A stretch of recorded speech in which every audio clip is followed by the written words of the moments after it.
Safety features, meron siyang stability control, anti-lock braking system, climb assist, I think, meron din ganon. So, in terms of electronics, kapag may na-detect siya na tubig na sobrang taas na, automatic sina-shut off niya lahat ng mga controls. Dini-disconnect niya yung main high voltage battery sa lahat ng ibang parts para walang ma-damage or walang ma-electrocute.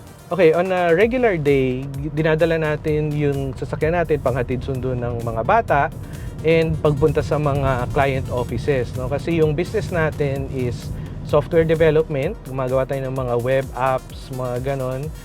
And then may mga weekends na nagko-conduct tayo ng entrepreneurship workshop sa mga provinces. Kaya makikita nyo dun sa vlog ko, meron dong Pampanga, merong Olongapo, sa may Subic, merong Bataan. No? Yun yung mga workshop na pinupuntahan natin. And sinasabay ko lang din yung pagbablog dun sa mga lugar na yun. Yung pinakamalayong na drive natin, at makikita mo rin yun sa ating vlog, is Makati to Bataan, and then balik ng Makati nang hindi nagcha-charge. No, ganun kalayo yung inabot natin. Yung dream na dalhin yung car is hanggang Mindanao. Yun yung dream talaga, no, na kapag pinayagan financially at merong campaign na gano'n, parang katulad nung ginawa ng isang car brand, no, from Luzon to Mindanao, ginawa nila yon. Yun yung dream natin, na it's possible, no, na hindi mo kailangan ng napakaraming charging stations para bumiyahe from Luzon to Mindanao. Yung unang PMS natin was 5,000 pesos yung total cost. Mas mura actually ang EPMS dahil kokonti lang yung parts niya at kokonti lang yung i-maintain sa kanya. Wala siyang engine, gasoline engine, so wala siyang belts, fuel pump, wala siyang fuel tank, wala siyang mga clutch. So, sobrang konti ng parts niya na halos wala ka na talagang i-maintain. Yung braking power ng isang EV ay napakalakas dahil sa tinatawag na regenerative braking. Yung regenerative braking, kapag yung speed mo is more than 100 kph hanggang 10 kph, hindi niya ginagamit yung brake pad. Ang ginagamit niya yung electric motor. So, paano niya ginagawa yun? Di ba yung magnets, nagre-repel sila sa isa't isa.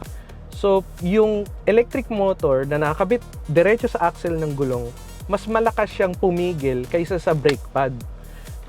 Yung regen braking niya, mas instant. No? Para kang nag-stop ng talagang magnet. Oh, gano'ng kabilis. Yung brake. Diba? So, from 100 to 10, yung magnet yung nag-i-stop dun sa sasakyan. Pero from 10 kph pababa, dun na nag-e-engage yung brake pad. Kaya ang EV brake pads, mas matipid.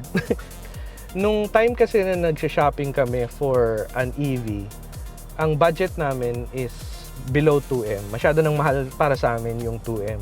Yung second is kailangan pwede siya sa baha. Kasi malimit kaming dumaan sa Taft Avenue Corner UN, yung sa may Manila Bend, na alam nating binabaha lagi, at pure EV. Kasi yung pure EV, yung mas matipid. So, binili namin siya para makatipid. Yung next na choice na lang is yung design, yung itsura niya. No? And merong mga ibang brands, ibang models na pasok dun sa 4 na requirements namin. Pero yung Jayco EJ6 yung talagang para sa amin pinaka-pogi. Na kahit lumipas yung panahon, hindi naluluma yung design niya. Highly recommended sa mga may family na all-purpose yung sasakyan na matibay.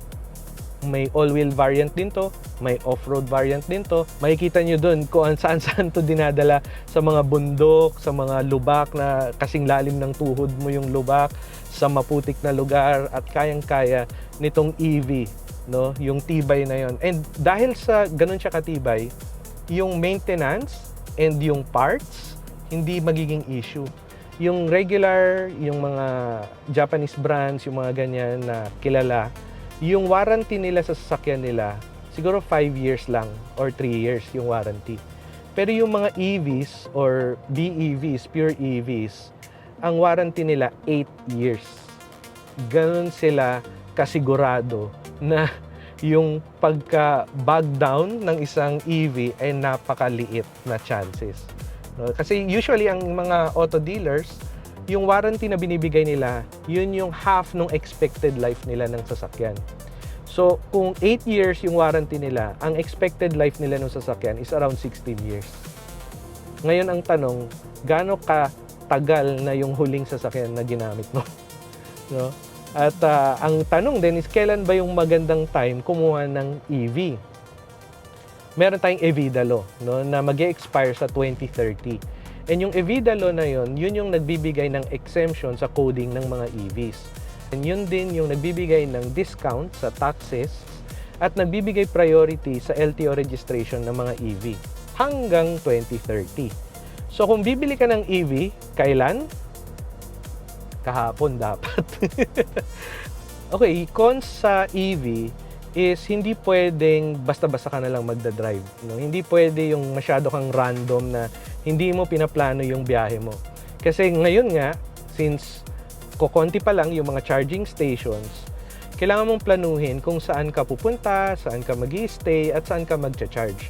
Kasi baka hindi ka na makabalik kung kailan mo gusto makabalik. No? So, kailangan mo lang siyang planuhin talaga. Kailangan marunong ka mag-Google Maps.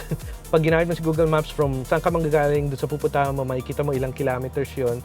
Tapos, download mo na rin yung app ng Evro kasi doon makikita mo saan yung location ng mga charging stations. So, yun. Kailangan lang may additional planning ka kapag naka-EV ka. Pero hindi ibig sabihin na hindi ka makakapunta kung saan mo gusto pumunta. Wag lang random. So, yung pinagbilhan namin, importer talaga sila ng mga special na sasakyan like ganitong model.